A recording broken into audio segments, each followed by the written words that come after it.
Warahmatullahi wabarakatuh. Waalaikumsalam warahmatullahi wabarakatuh. Kaifa halukum? How are you tonight? Bone haba. Yang ketiga baru keluarannya keras sekali. Alhamdulillahi Rabbil Alamin.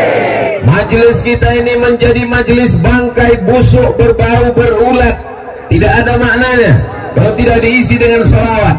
Allahumma salli ala sayyidina Muhammad wa ala alihi wa sahbihi wa barik wa sallim. Laisa minna, tidak termasuk umat kami, kata Nabi Muhammad SAW. Man lam yarham saghirana, orang yang tidak sayang kepada anak-anak, walam ya'rif syarafa kabirina, tidak hormat kepada orang tua, tidak sayang kepada anak, maka bukan umat Nabi Muhammad sallallahu alaihi wasallam.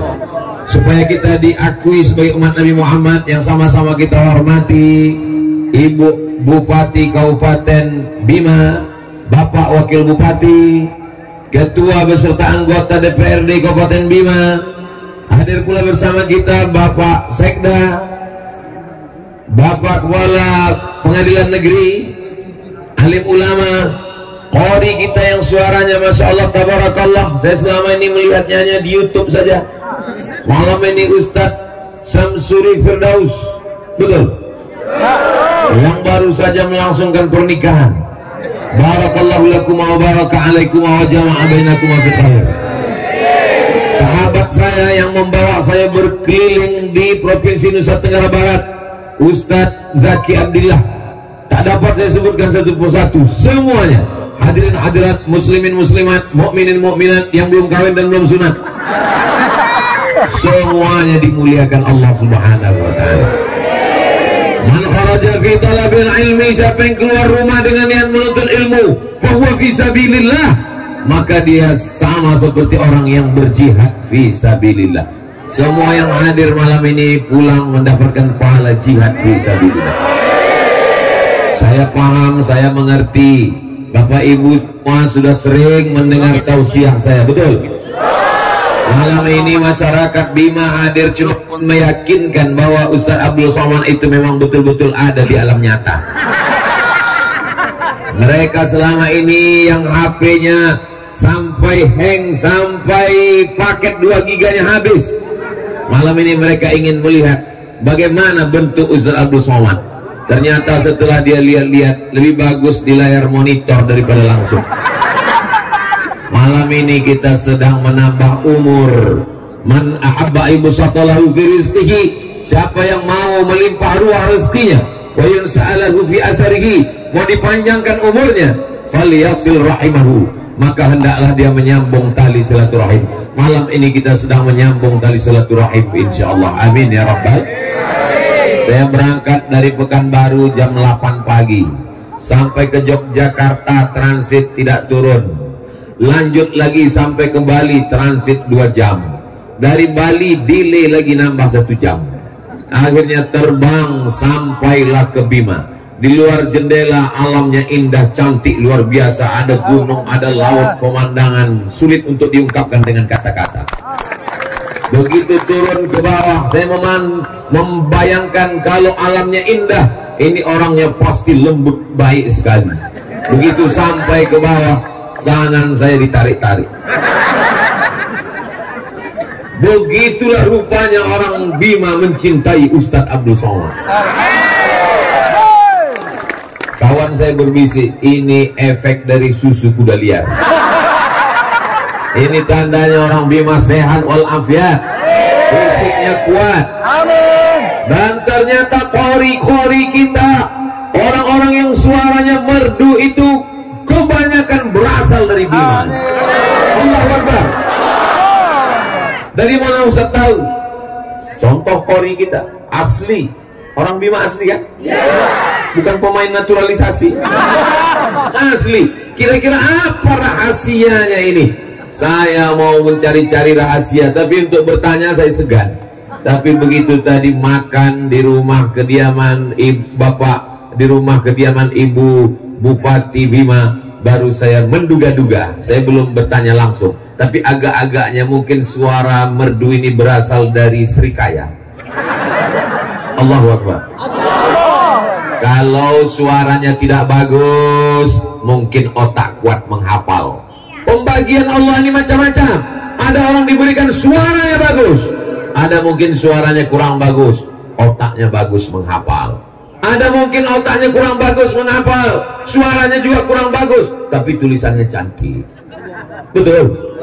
Ada mungkin orang tulisannya kurang bagus, hafalannya juga kurang kuat, suaranya juga kurang enak, tapi mungkin orangnya disiplin, tepat waktu, baik, soleh, banyak ibadah.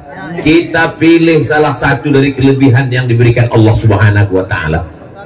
Otak kurang kuat menghafal, tulisan kurang bagus, suara macam kambing ditarik, orangnya selalu terlambat datang. Maka jangan khawatir, kita dekat dari laut, tinggal terjun aja ke laut. Tidak boleh begitu Pak Ustaz, karena semua manusia ini pasti ada kelebihan yang diberikan Allah Subhanahu wa Ta'ala. Yang hadir malam ini dilebihkan Allah iman, Islam, dan istiqomah. Kita kalau mati menghadap Allah, apakah yang akan kita bawa itu hak? Tidak.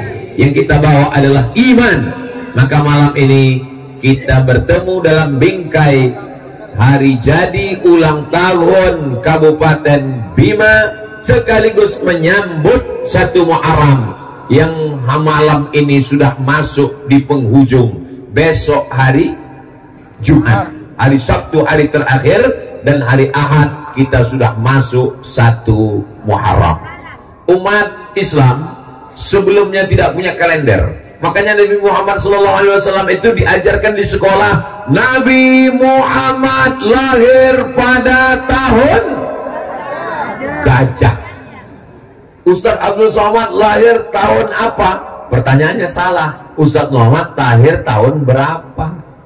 Abdul Somad lahir 1977. Sekarang 2022, ya sekitar 25-20 berapa.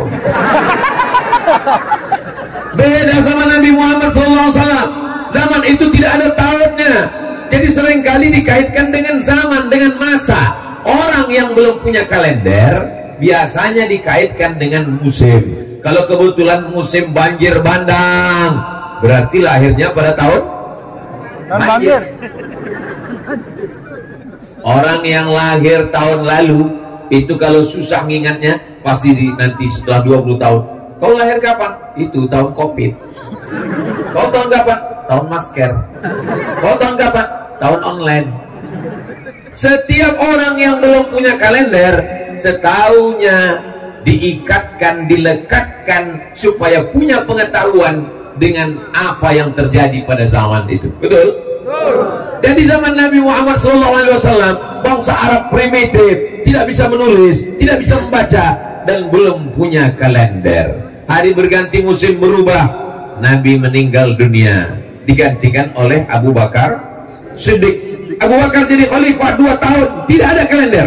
Meninggal Abu Bakar Siddiq, digantikan oleh Amirul Mukminin Umar bin Khattab. Pada masa Umar bin Khattab ada seorang gubernur bernama Abu Musa al-Ash'ari. Siapa namanya? Abu Musa al-Ash'ari. Enaknya kalau kita dengar ceramah rame-rame, nggak bisa jawab, tinggal gerakkan aja mulut. Namanya Abu Musa al-Ash'ari. Abu Musa al-Ash'ari menjadi gubernur. Setiap kali tetangga kirim surat, ada tanggalnya, ada bulannya. Ustaz Somad itu megang surat apa? Ini bukan surat. Ada 2 kalimat yang tertulis di sini. Yang pertama, Bone Haba. Yang kedua, Lembo Ade. Mana tahu nanti jamaah ini ribut, sudah ada mantranya. Tapi ternyata jamaah mendengarkan tausiah tenang, luar biasa. Ini nampaknya pawang-pawang sedang bekerja. Pada saat dikirimkan surat, tolonglah wahai Umar bin Khattab, buatkan kami kalender. Maka bingung mau membuat kalender ini tahun apa. Akhirnya berkumpullah senior-senior Senior itu artinya orang yang dituakan, itu senior. Ada juga kawan saya senior, senang istri orang. Lalu jangan yang nanti pengajian jangan yang diingat, jangan yang diingat. Lalu kemudian berkumpullah sahabat, ditanya, kita ini umat Islam mau buat kalender, kira-kira tanggal 1-nya dimulai kapan? Akhirnya pertama memberikan pendapat. Saya berpendapat. Pendapat kamu apa? Bagaimana kalau kalender Islam itu dimulai dari kelahiran Nabi Muhammad sallallahu alaihi wasallam? Tahun 1-nya adalah tahun lahir Nabi. Seandainya kalender kita dimulai dari lahirnya Nabi, maka kalender kita namanya bukan hijrah, tapi namanya miladiyah. Karena lahir artinya bahasa Arabnya milad. Selamat hari milad Kabupaten Bima. Milad itu artinya lahir. Jangan nanti anak kita pulang ke rumah nanya, tadi siapa yang ceramah? Ustaz Somad. Dalam rangka apa? Dalam rangka milad. Milad itu artinya apa? Jangan banyak tanya masuk neraka. Milad artinya lahir. Selamat hari milad. Lalu kemudian tidak setuju. Saya tidak setuju kalau kalender Islam dimulai hari milad Nabi. Kenapa? Karena saat Nabi lahir, yang mabuk tetap mabuk, yang berzina tetap berzina. Mohon maaf, yang khamar tetap minum khamar. Kelahiran Nabi Muhammad SAW tidak semuanya memuliakan, tidak semuanya menghormati. Mereka tetap melakukan perbuatan maksiat. Akhirnya musyawarah diteruskan. Ada pendapat yang kedua. Saya punya pendapat. Apa pendapat kamu? Bagaimana kalau kalendernya dimulai dari sejak Nabi dapat wahyu? Ketika turun ayat Iqra bismi rabbikal ladzi khalaq khalaqal insana min 'alaq Iqra wa rabbukal akram alladzi 'allama bil qalam 'allamal insana ma lam ya'lam. Enak ceramah di tempat orang yang banyak hafal Quran. Nyambung. Tidak setuju. Kenapa? Karena ketika Al-Quran turun, mereka tetap mabuk, mereka tetap berzina, mereka tetap menyembah berhala. Pendapat yang kedua ditolak. Ada pendapat lagi? Ada. Apa pendapat kamu? Bagaimana kalau saat Nabi meninggal itu dijadikan kalender tahun pertama? Nauzubillah. Untung pendapat yang ketiga ini tidak diterima. Andai kalender umat Islam dimulai dari sejak meninggalnya Nabi, berarti setiap menyambut tahun baru Islam kita nangis semua. Namanya tahun kematian. Kenapa? Karena setiap menyambut tahun baru Islam berarti mengenang kematian Nabi Muhammad SAW. Kelahiran tidak diterima, turun wahyu tidak diterima, meninggal tidak juga diterima. Akhirnya datanglah Sayyidina Ali bin Abi Thalib, orang yang gagah perkasa Umar bin Khattab, orang yang hartanya banyak Utsman bin Affan, orang yang otaknya cerdas Ali bin Abi Thalib, orang tua yang bijaksana Abu Bakar Siddiq. Jadi kita tinggal memasukkan diri masuk mau golongan mana. Ini kalau ada yang tua bijaksana itu masuknya golongan Abu Bakar. Kalau ada anak muda gagah perkasa masuknya golongan Umar. Anak muda otaknya cerdas masuknya golongan Ali. Orang kaya raya masuknya golongan Utsman. Kaya tapi pelit golongan Karun. Sudah tua tapi mabuk golongan neraka jahanam. Lalu kemudian kata Ali bin Abi Thalib yang disetujui oleh Umar bin Khattab, al-hijratu tufarriqu bainal haqqi wal batil. Yang memisahkan antara yang hak dengan yang batil adalah hijrah. Ada orang yang pura-pura masuk Islam ternyata munafik, saat hijrahlah kelihatan. Itulah mengapa kalender kita disetujui oleh para sahabat Nabi, dimulai dari hijrahnya Nabi Muhammad dari kota Makkah menuju kota Al-Madinah Al-Munawwarah, maka dikenallah sekarang dengan nama kalender hijrah. Kira-kira jelas? Nanti kalau ada anaknya yang nanya, mama, ayah, kita ini punya kalender Islam, nih kalendernya apa? Kalendernya namanya hijrah. Kenapa kalender kita hijrah? Sudah diceritakan Ustaz Abdul Somad di halaman kantor Bupati, Ibu Bupati Bima kemarin. Apa ceritanya? Aku gak ingat. Jangankan bapak ibu yang mendengar, saya yang ceramah pun kalau disuruh ulang lupa apa yang mau saya ceramah. Tapi alhamdulillah, zaman dulu kalau kita ngaji sama tuan guru catat, kalau ngaji sama kiai tulis. Zaman sekarang nggak perlu lagi karena sudah direkam dan akan diupload ke channel Ustadz Abdul Somad Official. Jangan lupa subscribe, like, share, and comment. Nah, begitulah indahnya. Tapi jangan lupa nanti ditonton ulang, dicatat, diingat-ingat karena ini akan masuk dalam soal-soal ujian CPNS. Ini akan masuk dalam UAS. Apa itu? Ujian akhir semester. Saya dulu ikut tes CPNS. S1 belajar di Al-Azhar dengan Ustadz Zaki Abdillah. S2 belajar di Maroko. Belajar susah, sulit, payah, nulis. Begitu pulang pertanyaannya nggak ada terkait sama sekali dengan hadis, nggak ada terkait sekali dengan ayat Quran, nggak ada hubungan sama Islam sama sekali. Tono, Tini, dan Tony jaga warnet. Tini menjaga di waktu pagi karena sore dia kuliah. Tono menjaga di waktu malam karena pagi dia ada urusan. Tini dan Tony tidak bisa bekerja sama karena pernah pacaran. Jam-jam berapa saja mereka bisa kerja sama. Saya pun membaca soalnya ini, saya tahu dia mau menghabiskan waktu saya. Ini soal bagus, soal psikologi. Tapi cobalah buat soal-soal pertanyaan yang mengaitkan dengan agama. Ketika kita mati meninggalkan dunia, ada nilai dakwahnya. Dia tetap akan menjadi amal jariah. Salah satu contohnya adalah pertanyaan tentang hijrahnya Nabi Muhammad SAW. Setuju? Gak setuju juga gak apa-apa, yang penting sudah saya sampaikan. Ya Allah tabarakallah. Lalu kemudian kalender kita bernama dengan kalender hijrah. Mengapa dengan hijrah?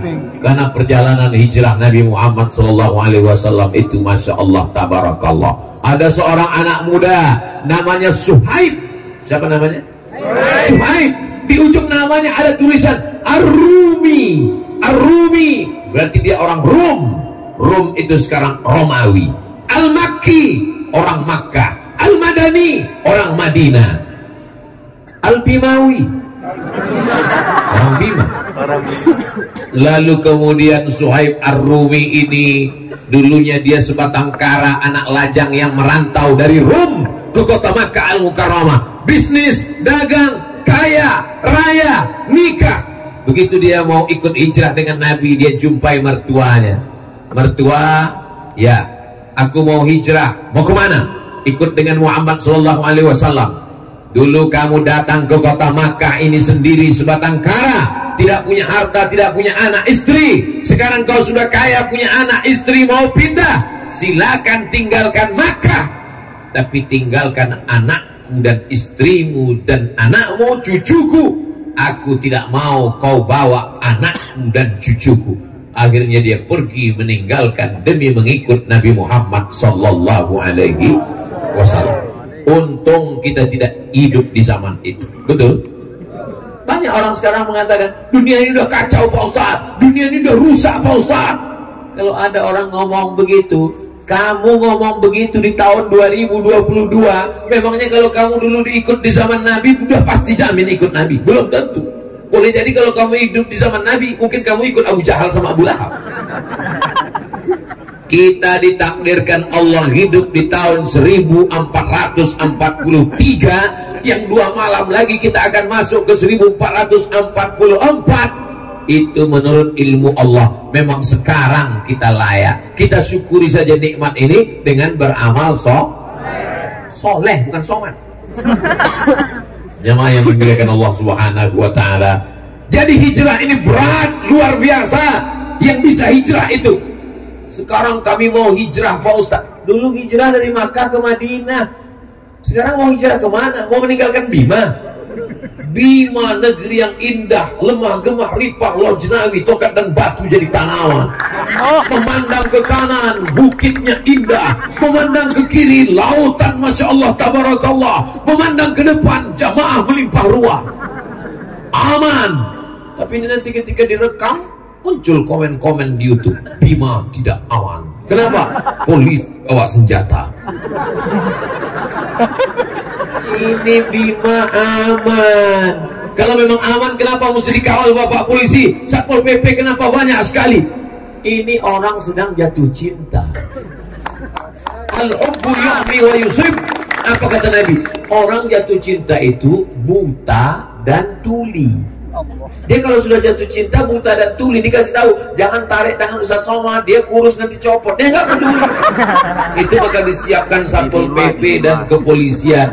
Terima kasih kita kepada TNI Polri. Sukses-sukses semuanya insyaallah. Amin. Saudara yang dimuliakan Allah Subhanahu wa taala. Jadi kenapa momen hijrah? Al-hijratu tufarriqu bainal haqqi wal batil. Hijrahlah yang memisahkan antara yang hak dengan yang batil, yang pura-pura masuk Islam, yang munafik, yang angkuh, yang sombong, yang tidak siap berjihad. Ketika hijrah itulah kelihatan mana yang Islam asli, mana yang Islam KW 1, KW 2, KW 112. Sekarang kita tidak lagi dituntut untuk pindah. Jangan pindah dari Bima.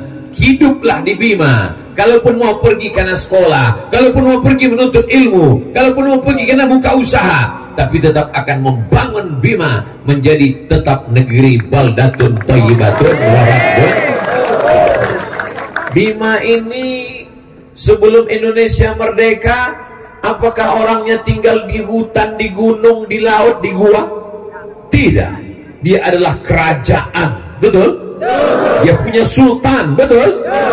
Tapi dia cinta dengan negara kesatuan Republik Indonesia. Dia bergabung dengan negara kesatuan Republik Indonesia. Jangan tanyakan kecintaan orang Bima terhadap negara kesatuan Republik Indonesia, betul? Ustaz tahu dari mana? Makanya sebelum ceramah nanya-nanya dulu. Tadi jalan-jalan dulu ke rumah Ibu Bupati, lihat gambar. Ini gambar siapa? Ini gambar Sultan Bima, Ustaz. Izin Bu, boleh diambil fotonya? Boleh. Ada fotonya dia. Mau dibawa pulang nanti ke Riau cerita dengan anak cucu. Aku baru saja melihat gambar Sultan Bima. Dan mereka itu punya kerajaan di masa lalu sebelum Indonesia merdeka, berani mengawal Presiden Soekarno. Dan setelah Indonesia mereka bergabung dalam satu hembusan napasnya. Dia cinta negara kesatuan Republik Indonesia. Dalam hembusan napasnya dia juga adalah orang yang bersyahadat asyhadu an la ilaha illallah wa asyhadu anna muhammadan rasulullah. Jadi kalau ada orang yang memisahkan antara cinta negara dengan agama, kalau cinta agama tinggalkan negara, kalau cinta negara tinggalkan agama, ini namanya orang jahil bin goblok. Dia tidak baca sejarah, dia tidak datang ke Bima. Di Bima orang cinta dengan negara, tapi dia tetap beragama. Dia cinta dengan agama, dia tetap bernegara. Kenapa? Pancasila, satu ketuhanan yang Maha Esa. Jadi kita tidak perlu meninggalkan negara kesatuan Republik Indonesia untuk berislam, dan kita tidak perlu meninggalkan Islam untuk menjadi orang yang nasionalis. Paham? Masya Allah, enak ceramah di tempat orang yang cerdas. Lalu kemudian bagaimana dengan hijrah? Hijrah itu Masya Allah, tabarakallah, Ustadz Abdul Somad sampai hari Kamis ceramahnya malam Jumat, persis seperti peristiwa hijrah. Ini tidak direncanakan sama sekali. Saya ketika diundang, Ustaz Abu Somad nanti datang ke Bima, kata Ustaz Zaki Abdillah, nggak ada saya pikirkan, karena hijrah itu hari Kamis malam Jumat. Kalau gitu berangkatnya hari Kamis malam Jumat, bertepatan.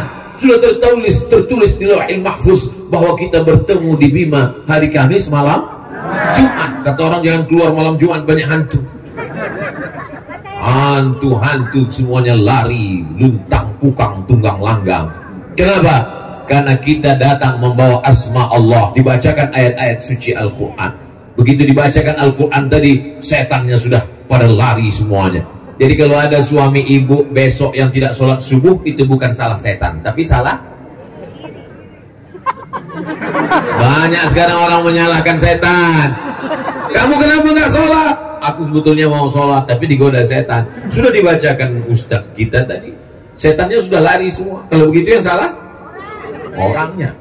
Orangnya sudah kesetanan. setannya pula udah keorangan. Jamaah yang dimuliakan Allah Subhanahu wa taala, pada hari Kamis berkumpullah kepala suku di sebuah tempat balai pertemuan namanya Darun Nadwah. Apa namanya? Darun Nadwah. Dar rumah, Nadwah tempat perkumpulan. Rumah tempat perkumpulan itu dibangun oleh seorang laki-laki namanya Qusay Abdullah. Nabi Muhammad nama ayahnya Abdullah. Muhammad bin Abdullah bin Abdul Muttalib bin Hashim bin Abdi Manaf bin Qusay.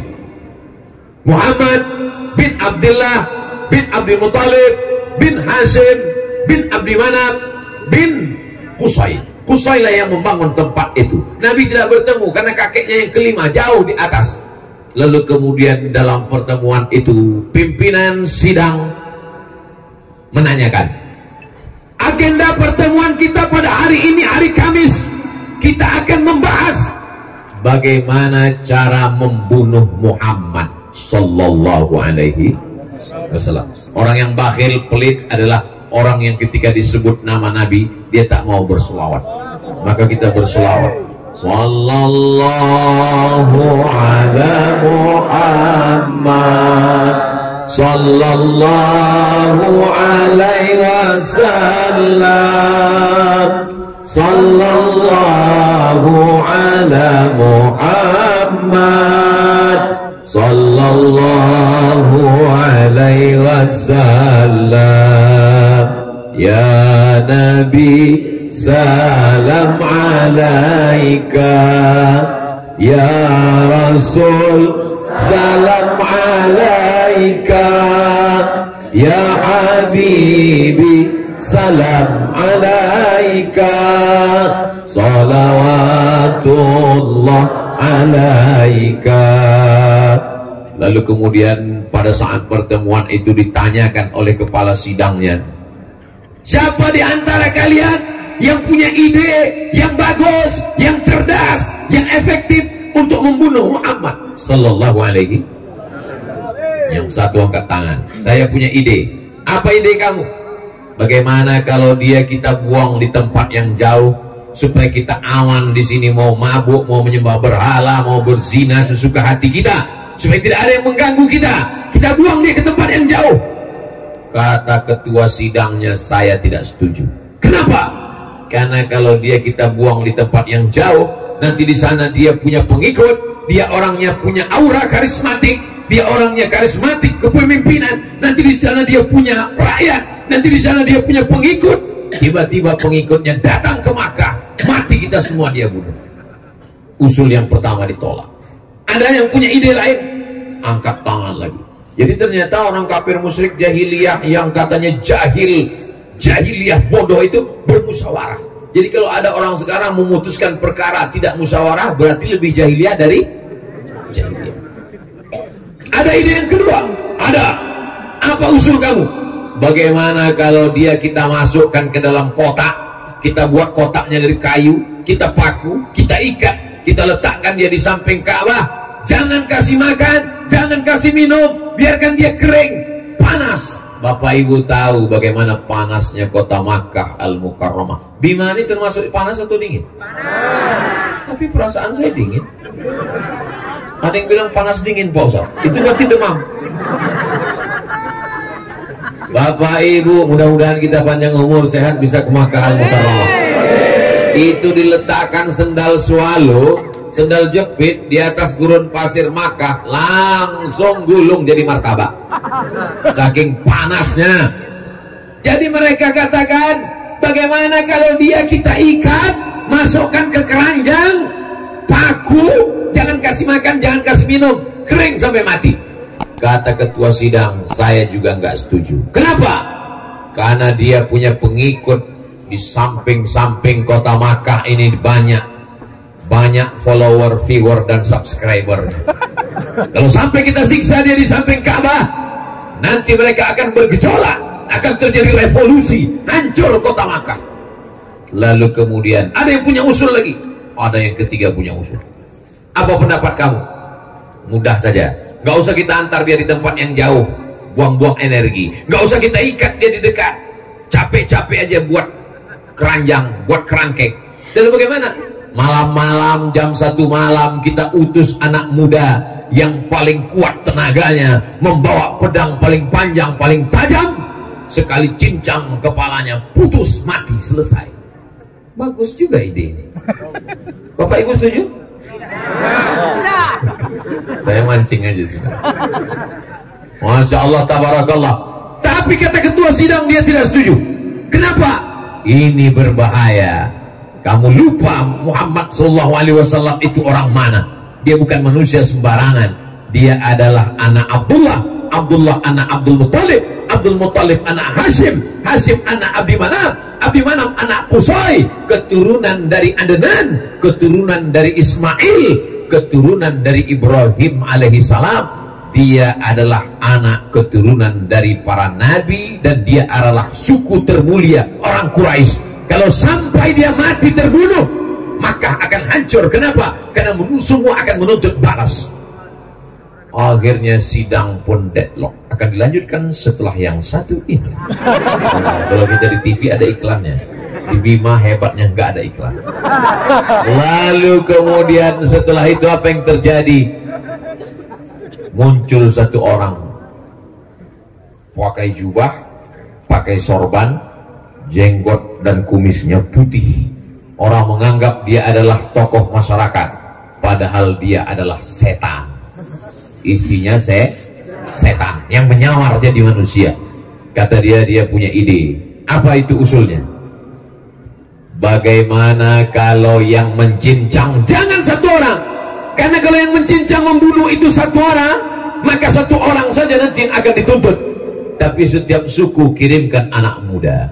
Satu suku anak muda, satu suku anak muda, satu suku anak muda, satu suku anak muda, sehingga semuanya terlibat. Kalau semua terlibat, maka tidak akan ada yang menuntut karena semuanya sudah bersekongkol. Inilah namanya kejahatan berjamaah. Lebih afdal 27 kali lipat. Bagus ide ini. Siapa yang punya ide ini? Ide ini diberikan oleh seorang iblis. Bukan seorang iblis. Kalau iblis itu kan berekor, seekor iblis.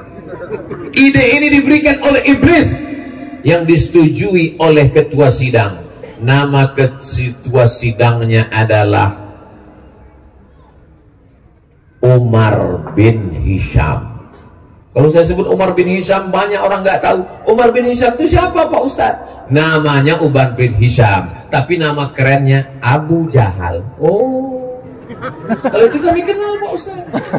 Ada seorang laki-laki namanya Abdul Uzza. Abdul Uzza siapa Pak Ustadz? Kami nggak kenal.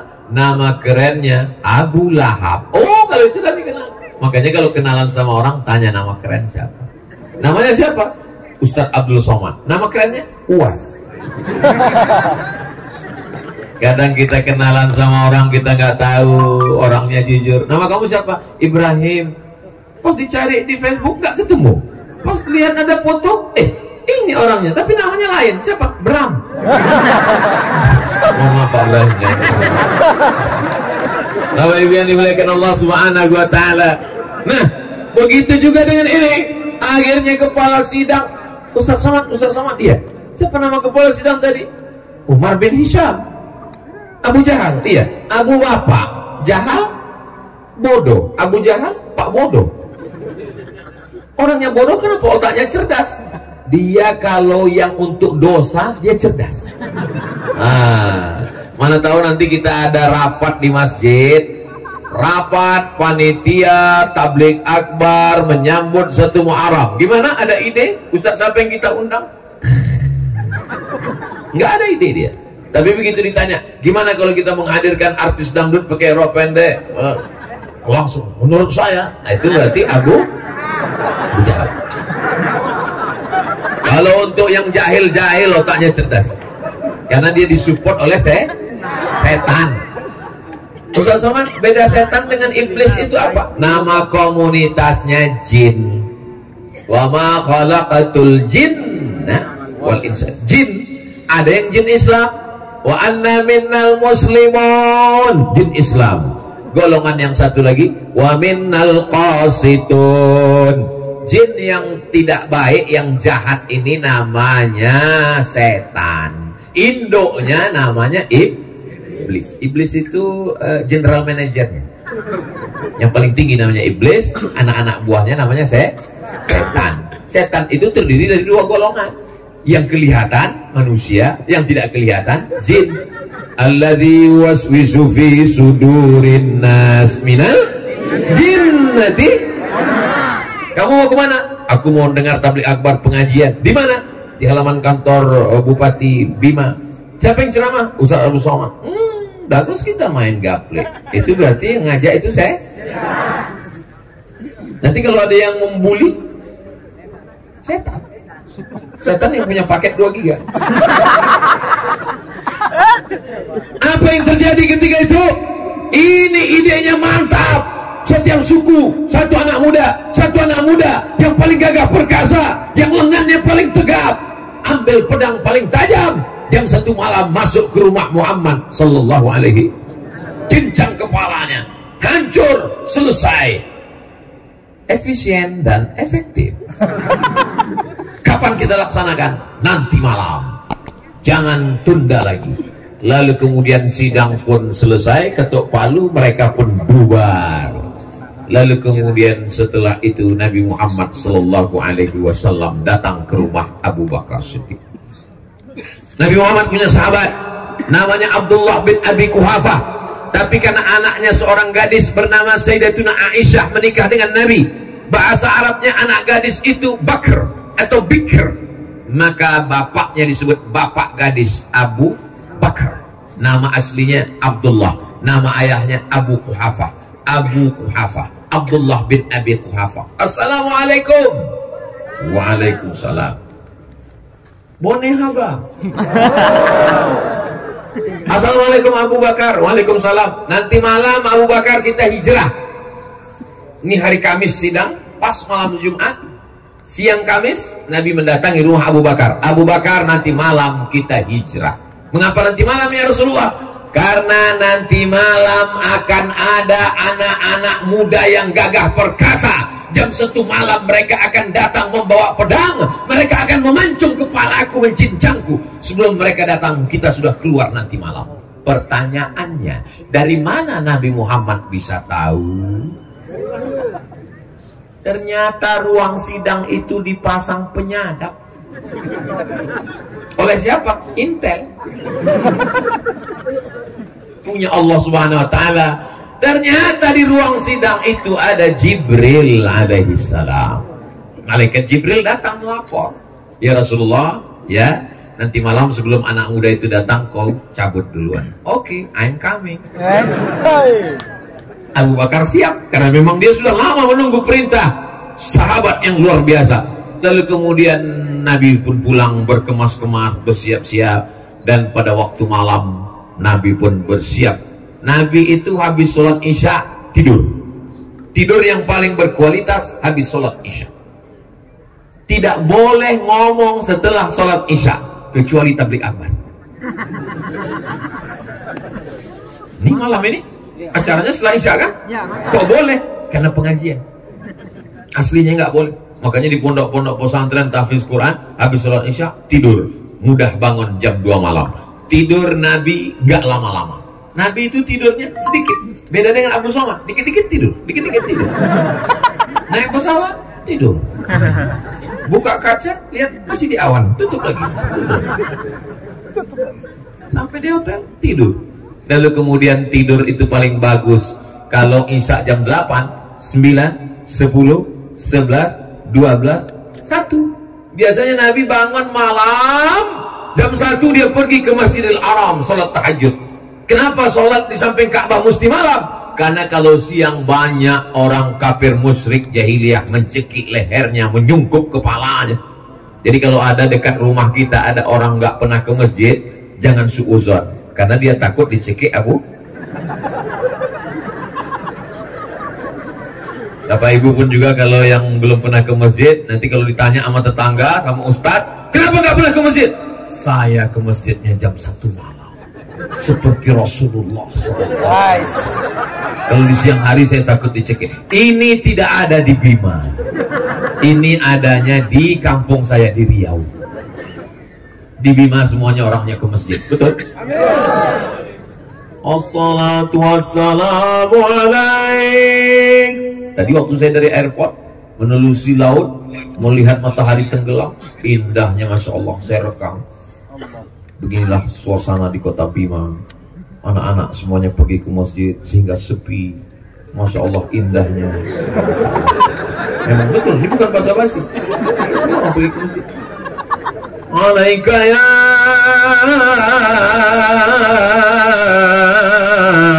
man, ya man asra bikal muhaiminu layla. Ada beberapa orang perempuan saya lihat di tepi pantai, tapi tidak banyak. Mungkin mereka sedang halangan semua. Begitulah hebatnya. Lalu kemudian Nabi Shallallahu Alaihi Wasallam malam itu dia keluar dari rumah. Begitu Nabi keluar dari rumah, bangun dia jam 1 malam, dia keluar dari rumah. Anak-anak muda sudah siap, mau masuk ke dalam, mau mencincang kepalanya. Nabi membuka. Itulah ayat yang selalu kita baca setiap malam. Waja'alna min baini aydihim saddan wa min khalfihim saddan fa'alshaynahum fahum la yubsirun. Surah yang selalu ibu baca kan? Waja'alna min baini aydihim sadda, kami jadikan bagian depannya ada tembok. Wa min khalfihim sadda, kami jadikan belakangnya ada tembok. Fa'alsainahum, kami tutupi mereka, mata mereka. Fahum la yubsirun, mereka tak bisa melihat. Ini ayat dalam surat Yasin bercerita tentang Nabi hijrah keluar rumah, tidak dilihat oleh anak muda. Jangan dipakai saat razia lalu lintas. Ini gara-gara dengar ceramah Ustaz, besok begitu nampak razia langsung waja'alna min baini aydihim saddan wa min khalfihim saddan fahum la yubsirun fa'asaynahu fahum. Oh gitu, lewat depan Polantas prir gitu. Loh, kok Bapak ngeliat? Kata Pak polisi, aku dengar ceramah juga. Pikir kau aja baca Yasin.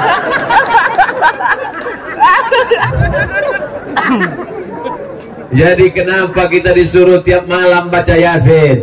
Kalau malam Jumat, man qara'a surat Al-Kahfi, siapa yang baca surat Al-Kahfi malam Jumat, sore Jumat, petang Jumat, pagi Jumat, adha'alahu min nur, Allah berikan dia cahaya pencerahan ma bainal jumu'ataini, antara Jumat yang lalu dengan Jumat yang akan datang. Tapi surat Al-Kahfi, surat Yasin tidak dibaca cuma malam Jumat. Man qara'a Yasin fi lailatin, siapa yang baca surat Yasin pada suatu malam. Gak disebut malam Jumat, malam Senin, malam Selasa, malam Rabu, malam Kamis, malam Jumat. Jadi kalau ada orang mengatakan, kamu baca Yasin malam Jumat? Iya, membaca Yasin malam Jumat itu adalah bid'ah. Nabi nggak nyebut malam Jumat. Siapa yang baca Yasin pada suatu malam? Malam Jumat itu malam apa enggak malam? Malam, berarti masuk malam apa malam? Malam. Dalilnya umum. Jadi baca Yasin terserah, nggak mesti pada malam Jumat. Malam surat Al-Kahfi dikhususkan malam Jumat, malam yang lain boleh.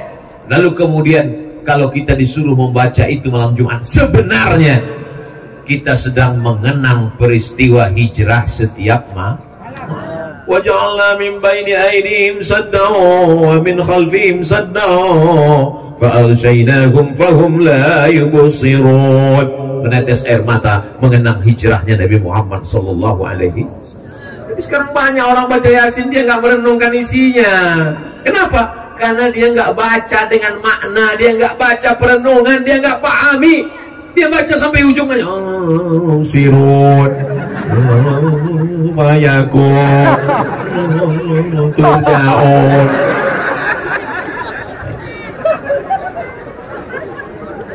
Ustaz Somad jangan ejek orang baca Yasin. Hari ini orang sibuk dengan drama Korea, hari ini orang sibuk dengan fashion show. Orang sudah mau baca Yasin itu sudah alhamdulillah. Tapi yang kita inginkan ada kualitas yang lebih baik. Yang selama ini belum baca sudah mulai baca. Yang selama ini bacanya kalau mau baca rame-rame, kalau pas lagi rame baca. Kenapa? Karena bisa tanpa suara.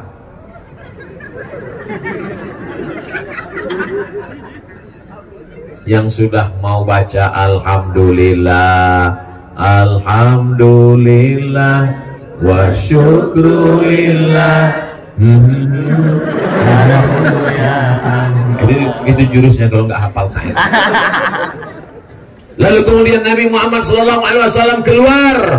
Setelah Nabi berlalu, barulah mereka tersadar, mereka terbangun, mereka terpukau, mereka masuk ke dalam rumah. Lalu kemudian mereka melihat ada sesosok di atas tempat tidur. Mereka mencabut pedang. Inilah dia, kata satu orang di antara mereka. Kita buka dulu, kita lihat dulu apa isinya. Jangan-jangan bantal guling. Begitu dibuka, ternyata di dalamnya ada siapa? Ali bin Abi Thalib.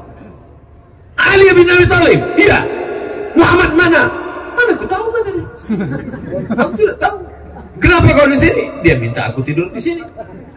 Yang menemani di atas Abu Bakar, yang menggantikan di tempat tidur Ali. Pertanyaannya, mana yang lebih berat tugasnya? Naik ke atas tengah malam atau tidur?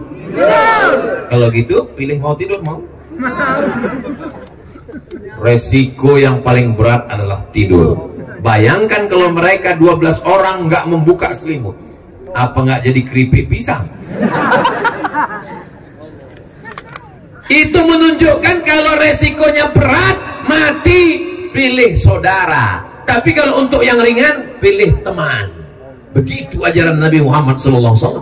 Bukan seperti orang sekarang. Kalau yang giringan enak-enak, saudara. Giringan babak belur, teman. Itu bukan teman namanya. Itu namanya teman makan jeruk.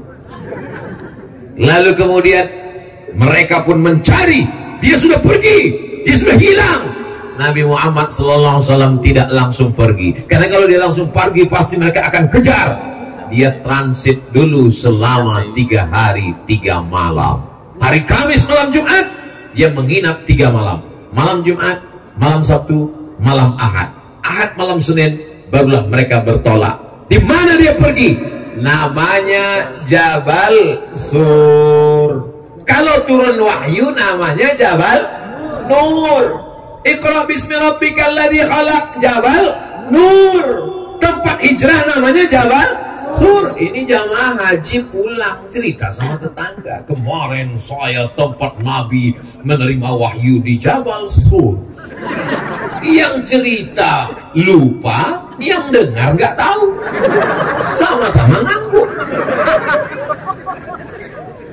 Yang biasanya jamaah haji umroh naik ke atas itu Jabal Nur, guys. Jabal Sur curam, sulit, terjal, payah. Kita paling diajak sama guide di bawah. Jemaah sekalian, kita sedang berada di Jabal Sur. Di mana Pak Ustadz? Itu di atas. Kita nggak usah naik ya, panas sekali jauh. Udah kita foto ya. Hai. Vlog setelah itu. Naiklah Nabi ke atas berdua dengan Abu Bakar Siddiq. Tidak pakai senter. Kenapa? Senter belum ada. Tidak pakai obor. Kenapa? Karena kalau terang kelihatan langsung dikejar oleh kafir musyrik jahiliyah. Gelap-gelap mereka naik ke atas. Sampai di atas ada gua. Gua yang paling banyak di Jakarta. Siapa lu? Siapa gua? Ketika Nabi mau masuk ke dalam, ditahan oleh Abu Bakar Siddiq. Jangan masuk ya Rasulullah. Kenapa Abu Bakar? Boleh jadi ada singa yang sedang tertidur di dalam. Boleh jadi ada ular berbisa sedang tidur di dalam. Kalau aku yang masuk ke dalam, yang bersedih hanya anak istriku. Tapi kalau engkau yang meninggal ya Rasulullah, risalah Islam tidak akan sampai ke Bima ya Rasulullah. Yang ucapan Bimadri itu tambahan dari saya. Abu Bakar nggak ada ngomong. Risalah Islam tidak akan sampai ke penjuru dunia ya Rasulullah. Yang masuk ke dalam duluan adalah Abu Bakar Siddiq. Makanya jangan kita marah kalau disebut Abu Bakar radhiyallahu anhu.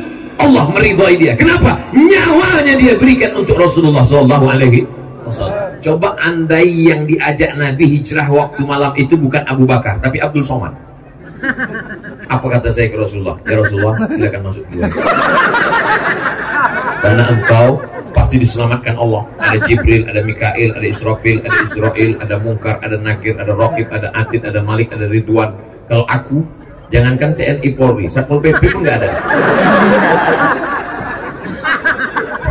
Kecuali di Bima lengkap semua personil, lengkap dengan senjata. Loh, mana senjata tadi kok hilang? Masuk Abu Bakar Siddiq ke dalam, gelap, diawasi, dia bersihkan. Ternyata sudah tidak ada binatang berbisa, tidak ada harimau, tidak ada singa. Lalu kemudian ada lubang, dia duduk, dia tutup lubang itu dengan belakang, dia duduk, kakinya dia selonjorkan. Lalu Nabi SAW, masuklah ya Rasulullah, semua sudah aman ya Rasulullah. Nabi pun masuk ke dalam. Lalu kemudian Nabi SAW meletakkan tengkuknya ke atas paha Abu Bakar. Nabi pun tertidur. Tak lama Nabi tertidur, tiba-tiba Nabi terbangun. Mengapa Nabi terbangun? Ada menetes air dari atas batu. Tidak mungkin embun, tidak mungkin pohon kayu. Air apa ini Abu Bakar? Kata Abu Bakar, air mataku ya Rasulullah. Kenapa engkau menangis? Engkau rindu. Apa yang membuat engkau menangis, hai Abu Bakar? Aku disengat binatang berbisa ya Rasulullah. Kakinya tidak dia gerakkan karena takut Nabi terbang. Malam ini yang dipanggil berikut ini, mari kita dengarkan tausiah yang akan disampaikan oleh Ustadz Dr. Abdul Somad. Berikut ini akan kita dengarkan ceramah dari Ustadz Abdul Somad. Dipanggil Ustadz, dipanggil doktor, tapi belum pernah saya dipanggil. Berikut ini mari kita dengarkan tausiah yang akan disampaikan oleh Abdul Somad, disambut oleh jamaah radhiyallahu anhu. Abu Bakar diridhoi Allah. Kenapa? Nyawanya dia berikan, dirinya dia jadikan tebusan. Binatang berbisa menyengat kakinya, tak dia gerakkan. Sampai akhirnya air mata, kaki bisa dia tahan, tapi ada satu yang tak bisa tahan. Air mata menetes jatuh ke bawah, jatuh tepat ke pipi Nabi Muhammad SAW. Andai kita yang memangku Nabi malam itu, melompat kita duluan. Maafkan lagi Rasulullah nggak sadar aku lagi. Begitulah cintanya Nabi Muhammad. La tasubbu ashabi, jangan kalian caci maki sahabatku. Lau anfaqa ahadukum mithla Uhudin zahaban, seandainya ada di antara kalian yang bisa mensedekahkan, mewakafkan emas sebesar bukit Uhud, tidak sampai satu genggaman Abu Bakar Siddiq. Apakah ada orang sekarang yang mencaci maki Abu Bakar Siddiq? Ada. Kelompok Syiah, mereka tiap hari mengatakan Abu Bakar laknatullah alaih, Umar laknatullah alaih. Nabi sudah memprediksikan bahwa di akhir zaman, di awal zaman, di tengah zaman, ada orang mencaci maki Abu Bakar Siddiq. Abu Bakar Siddiq digelar dengan Abu Bakar ini Siddiq di bulan Ramadan. Al-Khalifatul Awal Abu Bakar ini Siddiq. Jawabannya radhiyallahu anhu. Belum pernah ketika protokol memanggil. Berikut ini mari kita dengarkan tausiah yang akan disampaikan oleh Ustaz Abdul Somad radhiyallahu anhu. Kenapa tidak ada jamaah menyebut dia diridhoi Allah? Kita hanya baru berharap mudah-mudahan kita diridhoi Allah SWT. Amin. Tadi saya mulai ceramah jam 9, sekarang sudah pas jam 10.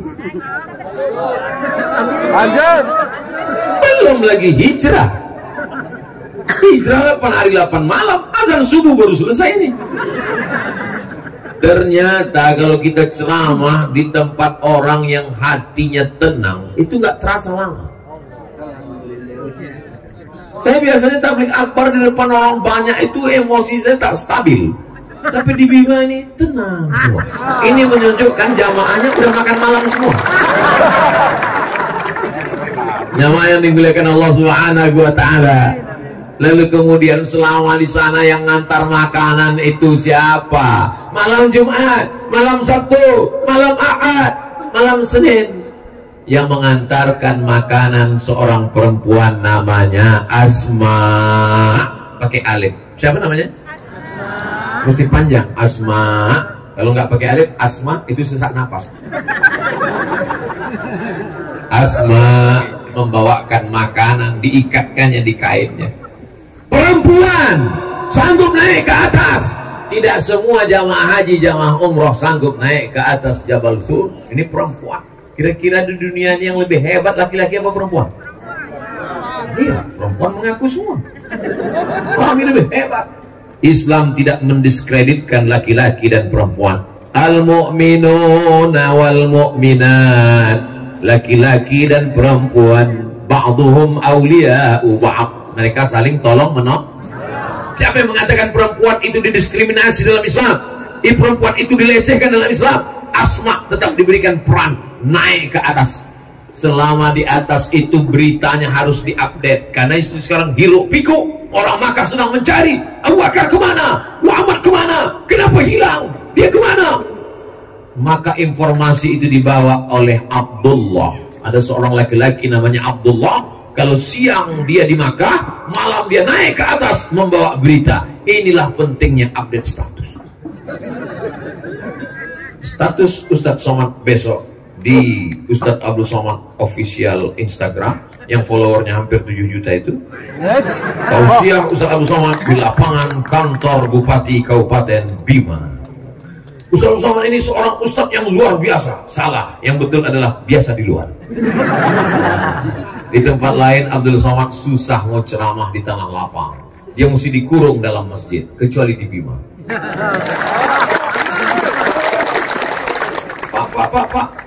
Pak Kabak Esra itu masjid. Iya, itu masjid agung Pak Ustaz.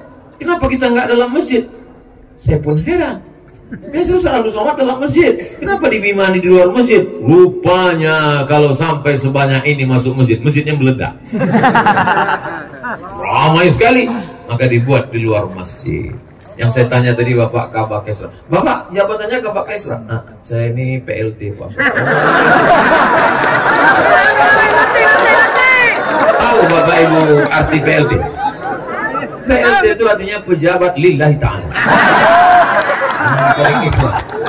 Mudah-mudahan Allah berikan beliau istiqomah.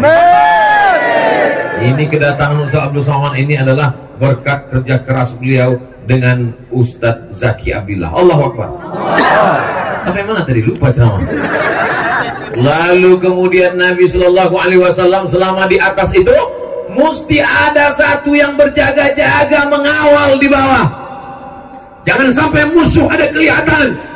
Yang mengawal di bawah itu namanya Amir bin Fuhairah, pura-pura mengembala kambing. Dia ngontrol. Kalau ada orang kasih kode. Kayaknya waktu itu belum bisa miss call. Kalau ada orang kasih kode. Ada yang menemani di atas Abu Bakar Siddiq. Ada yang menggantikan di tempat tidur Ali bin Abi Thalib. Ada yang membawa makanan Asma. Ada yang membawakan berita Abdullah. Ada yang mengawal di bawah namanya Amir bin Fuhairah. Ini kalau menurut bahasa kampung saya, the right man on the right place. Orang yang tepat di tempat yang tepat. Ditempatkan dia di sini. Ini jadi kepala dinas, ini jadi kepala kantor, ini jadi kepala kebadan, ini yang ada kepala, ini nggak ada kepala. Supaya bekerja ini. Jadi pelajaran dari hijrah ini luar biasa Bapak Ibu yang dimuliakan Allah Subhanahu Wa Taala. Kenapa tidak langsung berangkat? Kalau langsung berangkat diikuti musuh. Biarkan suasana tenang. Sama seperti Bapak Ibu minum kopi, diaduk. Setelah diaduk nggak langsung minum. Kita biarkan dulu tenang 3 hari. Setelah 3 hari baru kita minum. Lalu setelah 3 hari, malam Jumat, malam Sabtu, malam Ahad, hari Ahad malam Senin, barulah Ustadz Somad pulang ke Pekanbaru Riau. Jadi saya sampai hari Ahad nanti berkeliling. Jangan pulang. Oh bahaya, nanti disangka buka cabang. Lalu kemudian mana tadi? Lalu saya kalau ketemu simpang tuh lupa. Lalu kemudian Nabi Shallallahu Alaihi Wasallam ketika sedang berada di dalam gua, datanglah orang kafir musyrik jahiliyah. Naik mereka ke atas mengejar. Abu Bakar sedikit ketakutan, menggigil. Lau absara, seandainya mereka melihat kaki mereka, la absarana, mereka pasti melihat kita ya Rasulullah.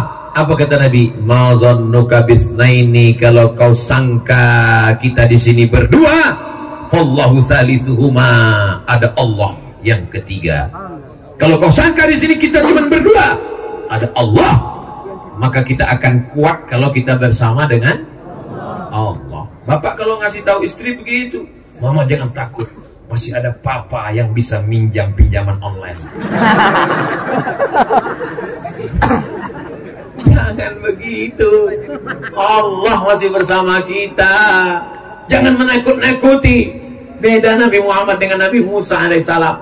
Nabi Muhammad ketika sahabatnya ketakutan, apa kata dia? La tahzan, jangan sedih. Innallaha ma'ana. Allah bersama kita. Allah bersama kita, hai Abu Bakar. Kalau Nabi Musa enggak, apa kata Nabi Musa? Kalla inna ma'iyya rabbi sayahdin. Allah bersamaku, enggak bersama kamu, Beb. Kenapa beda? Kenapa beda Nabi Muhammad dengan Nabi Musa? Karena temannya Nabi Musa ketakutan. Temannya Nabi Muhammad ketakutan. Abu Bakar senang ketakutan. Orang yang ketakutan kita bangkitkan semangatnya. La tahab, jangan takut. Wala tahzan, jangan cemas, jangan galau. Allah bersama kita. Temannya Nabi Musa bukan ketakutan, nakut-nakutin. Innalah mudrakun, innalah mudrakun.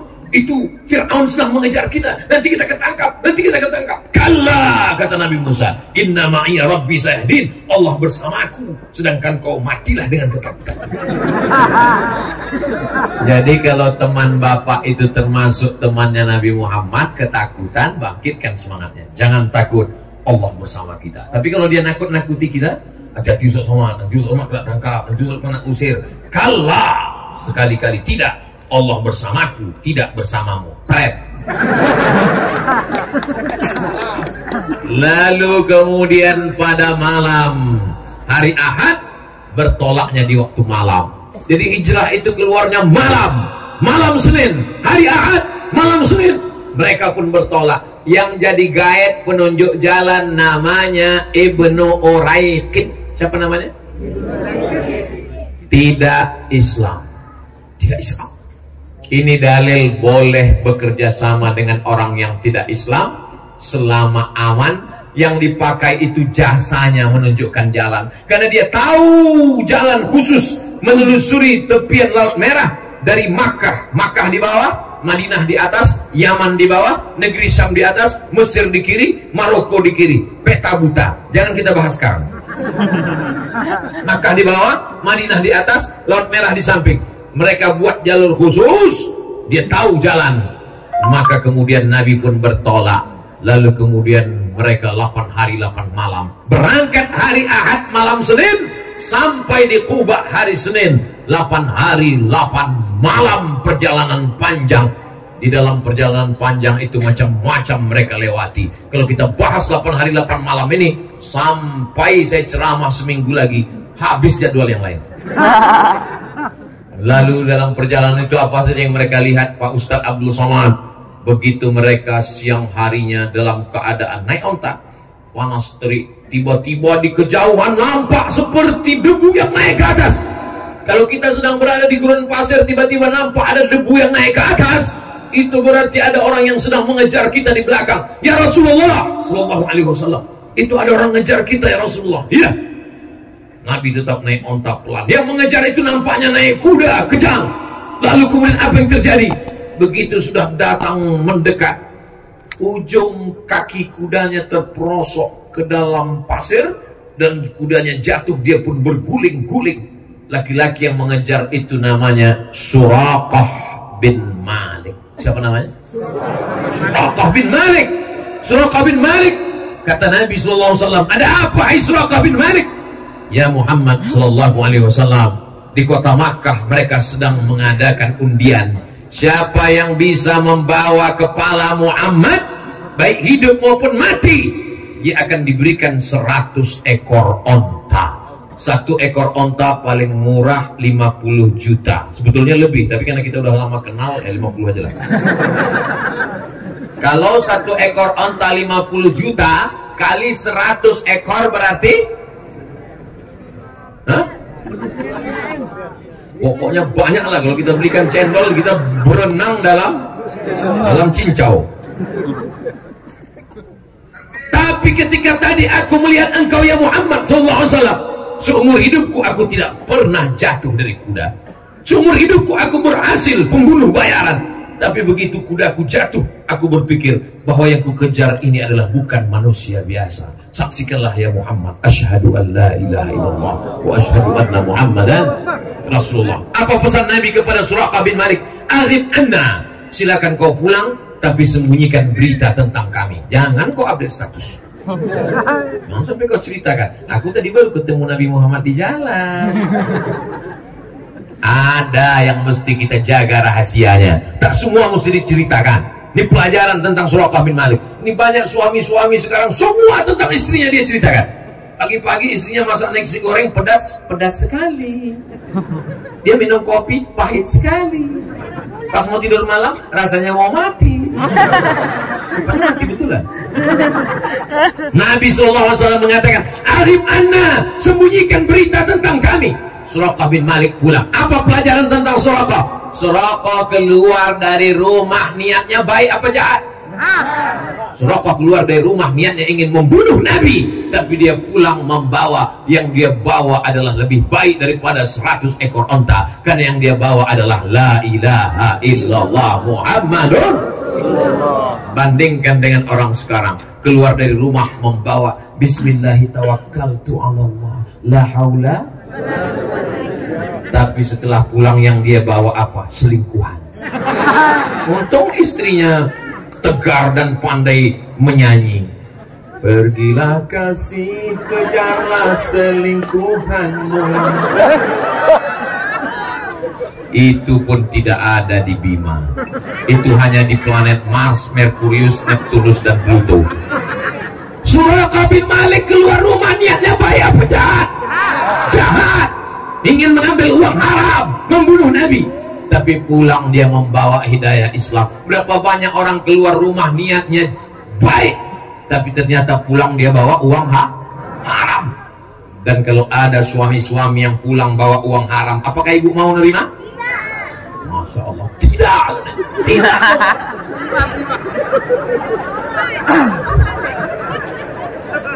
Itu hebatnya perempuan-perempuan yang tangguh dan luar biasa. Lalu kemudian Nabi melanjutkan perjalanan. Sampai dia lanjutkan perjalanan, panas, kering kerontang.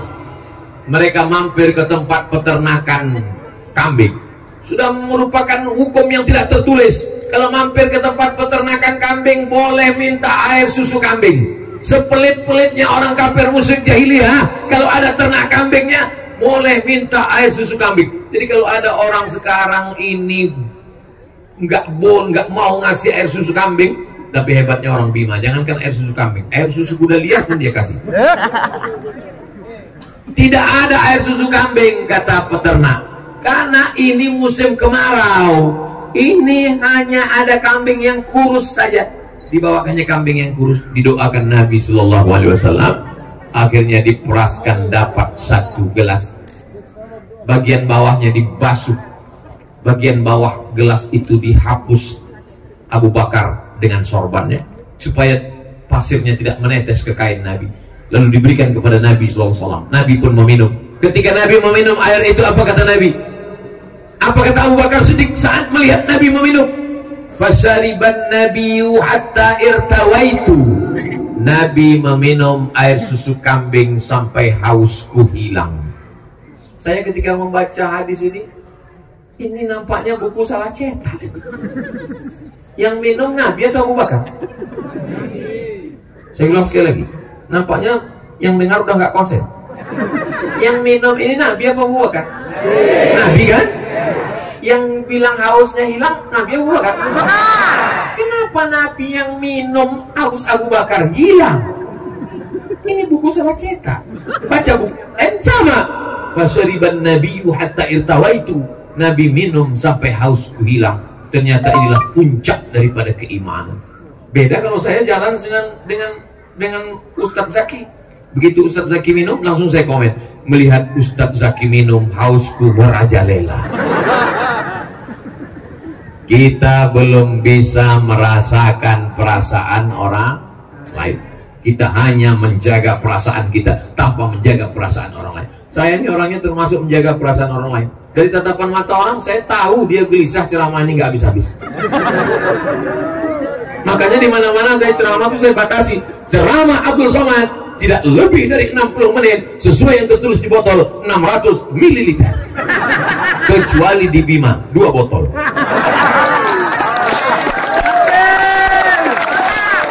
Masya Allah, tabarakallah.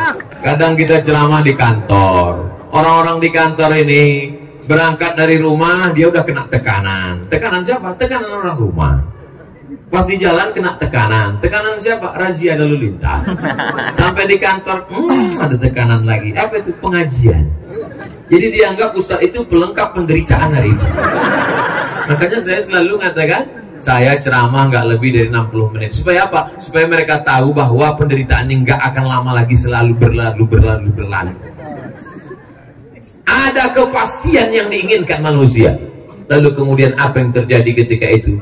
Bahwa Nabi Abu Bakar hubungannya amat sangat spesialis, sampai Abu Bakar itu bisa merasakan perasaan senang melihat Nabi senang. Apakah Bapak Ibu sudah bisa merasakan perasaan saudara? Melihat teman mobilnya baru ikut senang, melihat teman rumahnya baru ikut tenang, melihat teman istrinya baru ikut tenang. Sudah bisa merasakan perasaan itu? La yu'minu ahadukum, kamu belum beriman hatta yuhibba li akhi, sampai kau dapat merasakan perasaan saudaramu kama yuhibbu li nafsih, sama seperti sayang pada diri sendiri. Ikut senang melihat senang, ikut susah melihat kesusahan orang lain. Yang banyak sekarang bukan begitu. Intamsaskum hasanatun tasuhum, kalau kamu dapat nikmat dia susah hati. Wa intusibukum sayyi'atun, tapi kalau kamu dapat musibah yafrahu biha, dia senangnya luar biasa. Gimana kabar si Anu sekarang? Dia berhasil mau berangkat haji. Apa?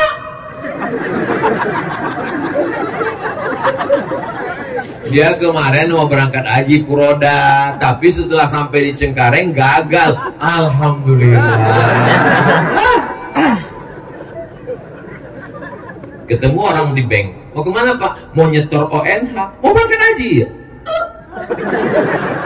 Yang berangkat kamu sama istrimu? Saya aja, istri saya belum bisa. Alhamdulillah. Idul Fitri pulang orang bawa mobil baru. Itu mobil dia. Begitu dikasih tahu, ini mobil baru bayar DP kredit. Oh, alhamdulillah. Makanya kalau kondangan besok hari Sabtu, hari Ahad, jangan bawa semua perhiasan, karena tidak semua orang ikut senang melihat kesenangan kita, Bu. Ini ibu-ibu mau kondangan bawa jam berapa ya? Lihat kan gelang Allah dosa. Panas di Bima ya, panas. Nggak semua orang ikut senang melihat kesenangan kita. Ditambah lagi ancaman ekonomi sulit, orang pencuri, maling, garong. Ingat, kejahatan terjadi bukan hanya karena ada niat dari pelakunya, tapi juga karena ada kesempatan. Waspadalah. Lalu kemudian Nabi Muhammad SAW melanjutkan perjalanannya sampai pada suatu malam di suatu kampung, sholat isya jamaahnya lebih 70 orang.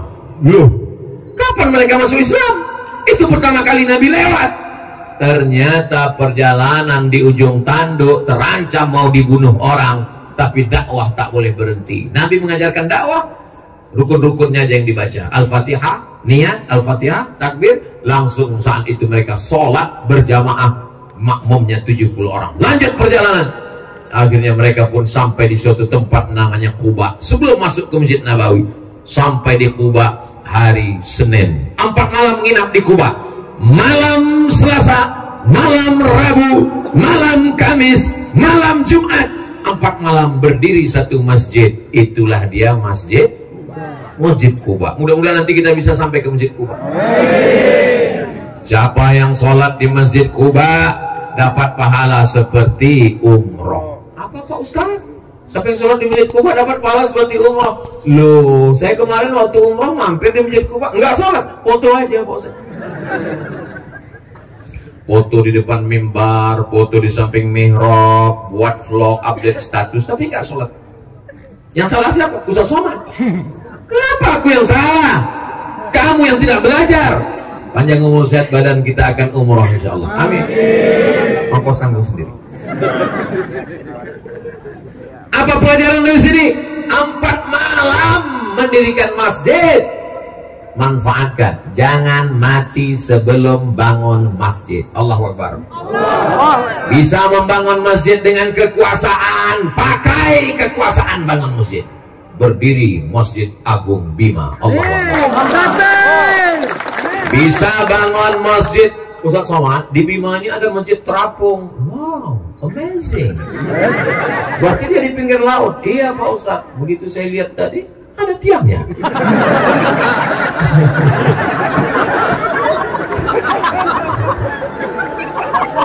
Di mana-mana yang namanya masjid terapung itu memang pakai tiang. Cuman pas lagi pasang airnya penuh. Makanya kalau foto pas lagi pasang, pas lagi surut jangan.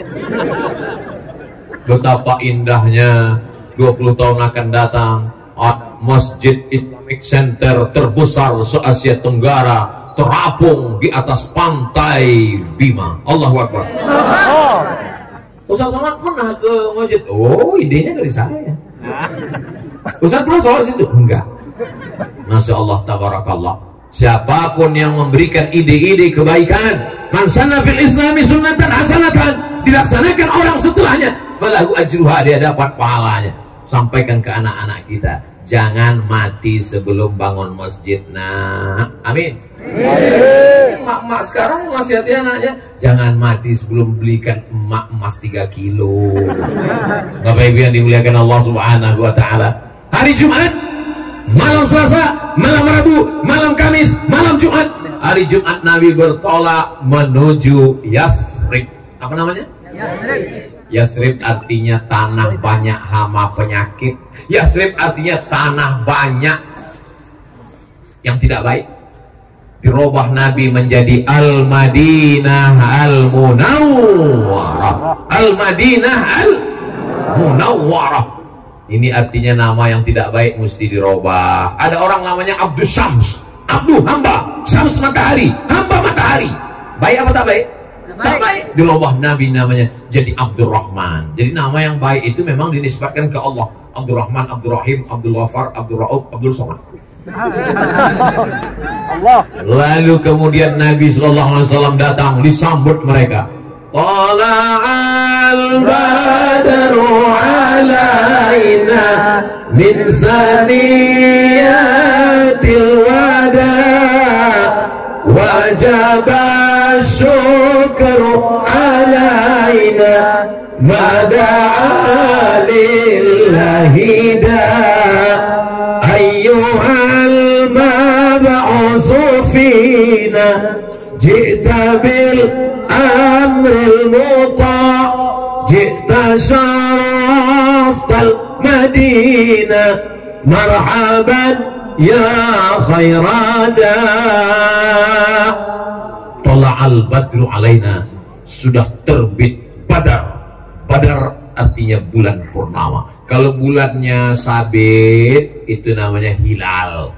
Kalau bulannya bulat purnama namanya Badar. Sudah jadi nama orang Indonesia, Pak Hilal dan Pak Badar. Kalau suami ibu namanya Pak Hilal, jangan kasih keluar di ujung bulan Sa'ban, karena dia sedang dicari-cari orang untuk menetapkan 1 Ramadan. Sudah jadi nama orang Indonesia yang perempuan.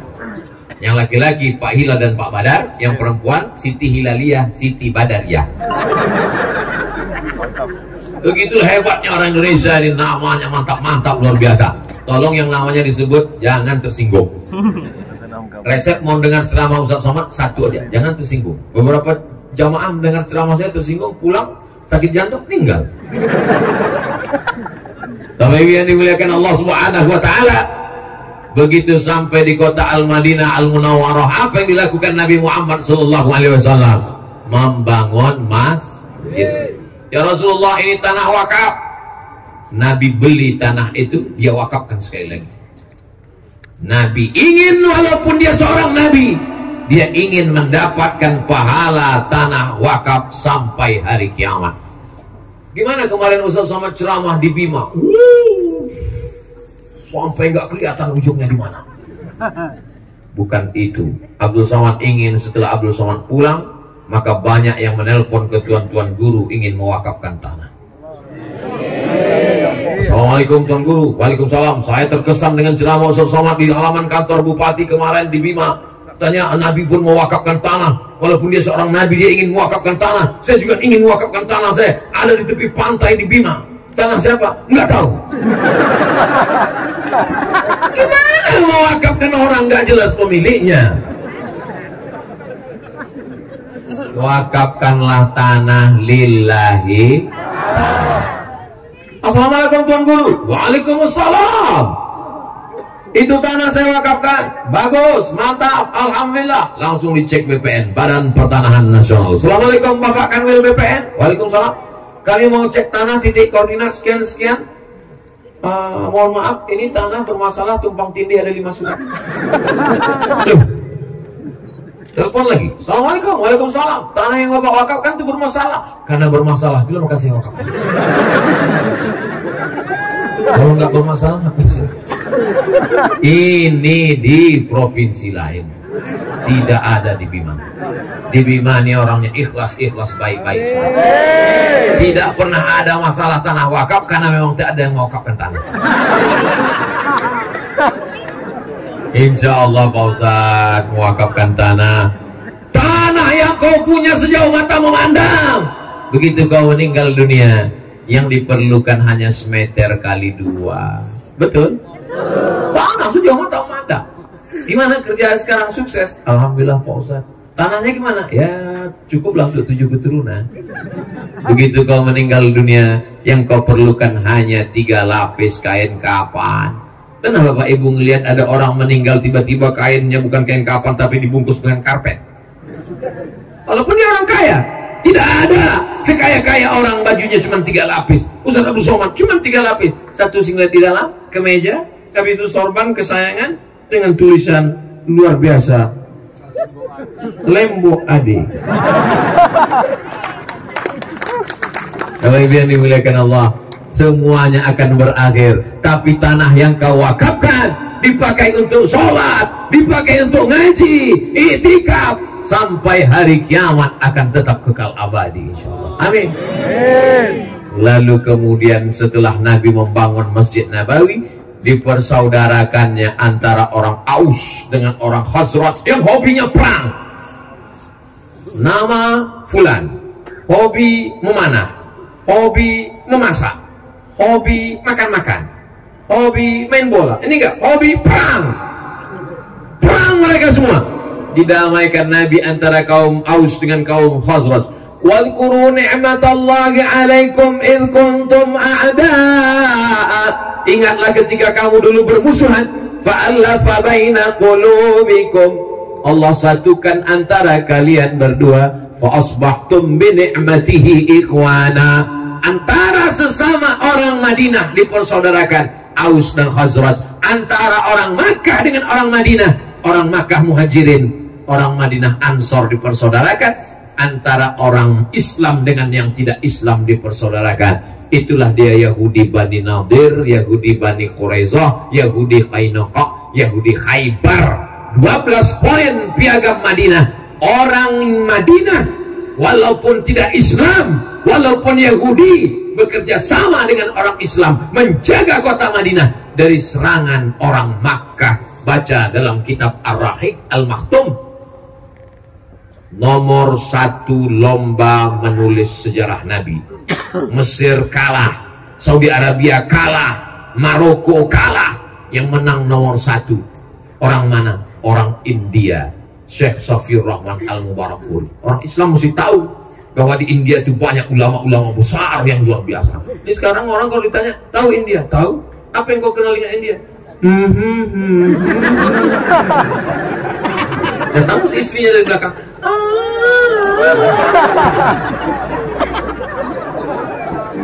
Judul lagunya Kuntilanak.